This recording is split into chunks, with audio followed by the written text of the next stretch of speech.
Velkommen til Mediemøtet i Norea Mediemisjon i dag, og det er altså Jostein Seth som er ansvarig fra Norea sin side denne dagen, og vi skal igjen da ut i verden og høre litt om noen av prosjektene våre som vi har rundt omkring i ulike steder, som altså har fokus på de unådde og mest unådde folkegruppene rundt om i verden. Og akkurat i disse dager her så har vi i våre utsendelser og med på nettsider og forskjellig, så er vi litt ekstra opptatt av Israel, som er et av våre prosjektland der vi er med å støtte prosjekt sammen med Caspari-senteret. Og det er opplæring av søndagsskolelærere eller sabbatsskolelærere på nett som er hovedfokuset. Og vi har tatt kontakt med Caspari-senteret i Israel. Alec Goldberg, han er Israel-direktør i Caspari-senteret. Og Alec, welcome to Norea. Thank you, Justin. It's a great pleasure to have you with us. And first of all, we would like to have a short report and an update about the situation, the present situation in Israel. We know, like in Norway, the corona situation the last few months have been very severe. How is the situation in Israel? Well, we are slowly coming out of the quarantine, of the so-called lockdown. The schools are now back on track. Children are studying, all the grades are back to school. I'm personally very happy about that as a father of two. Well, finally out of the house, at least in the day hours, in the normal hours. The economy is, in general, is returning slowly. I mean, it was down by, I would say, 40% or more during the quarantine. Now it's about 70% of the previous turnover. And yeah, so you can still see in the cities there is less cars than normal, and the transportation, the public transportation is still not working as it should because of the limited capacity of the buses to absorb people. The trains are not coming, so one of our staff is still working only from home from Tel Aviv because she normally commutes by train from Tel Aviv to Jerusalem, and we expect the train to be back only next week, or yes, I think next week. So that's the situation. Part of our staff is in Finland. Somebody, a Finnish lady that works with us, she went there and she's still unable to come back. So when we have our staff meetings, they are still on Zoom. But in times like this, we really see how media mission works and how important media mission is. So it's really a time for media mission, and we are doing that together with you in Israel, educating Sunday school teacher, or what you call Sabbath school teachers. Could you just explain shortly how we are working in this project? Well, the project was started with no coronavirus in mind, of course. Yeah. We just got this idea. In fact, a colleague of mine that runs the project on a daily basis, Rita, she got this great idea that the training we're doing, we have been actually running seminars for the Shabbat school teachers, for the teachers that teach kids.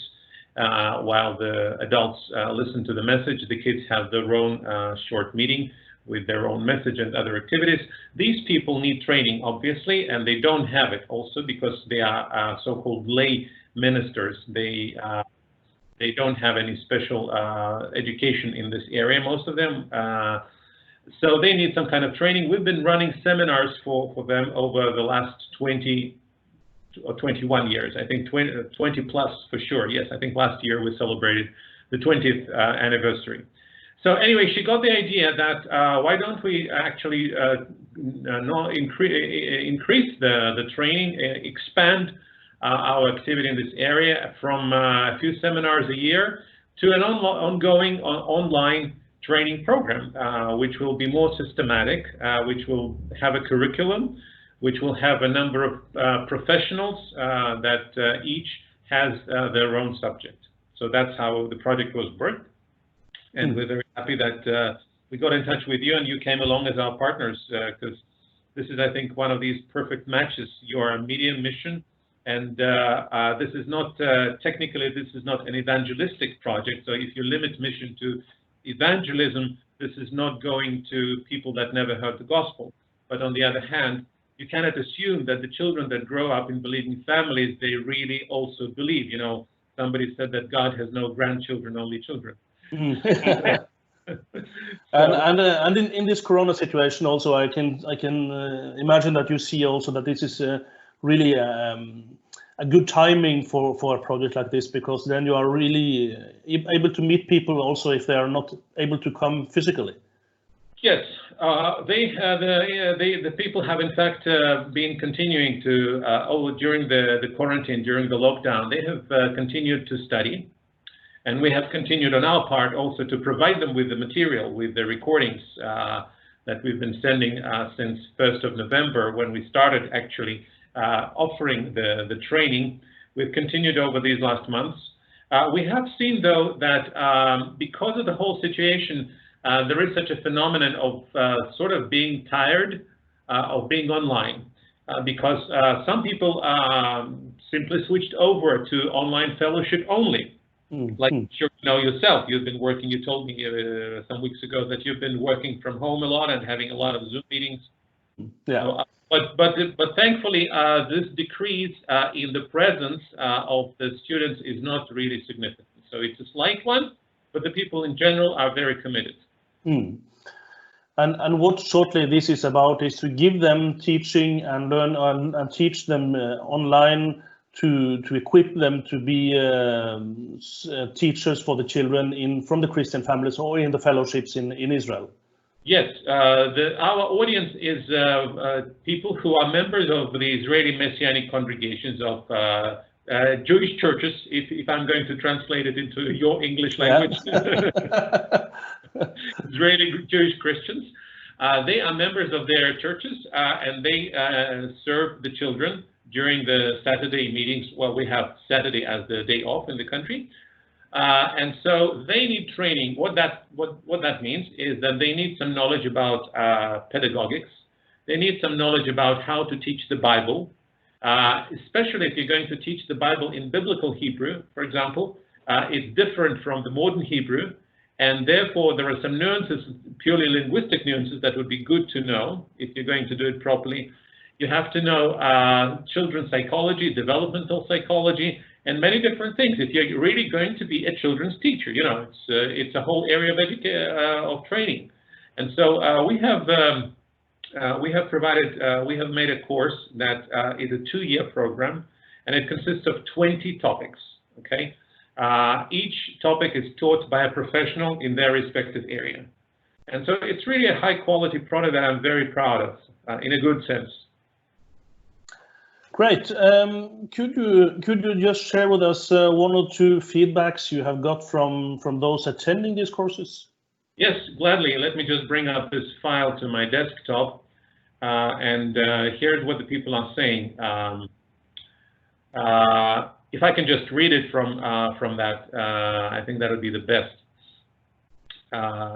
So someone wrote how cool it is that he can study within his abilities. So, quote, "I study topics without stress and watch each video lesson again and again.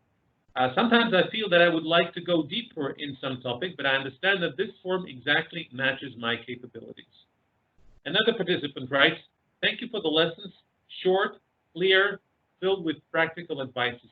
It's very convenient that in each topic there are 3 separate video lessons."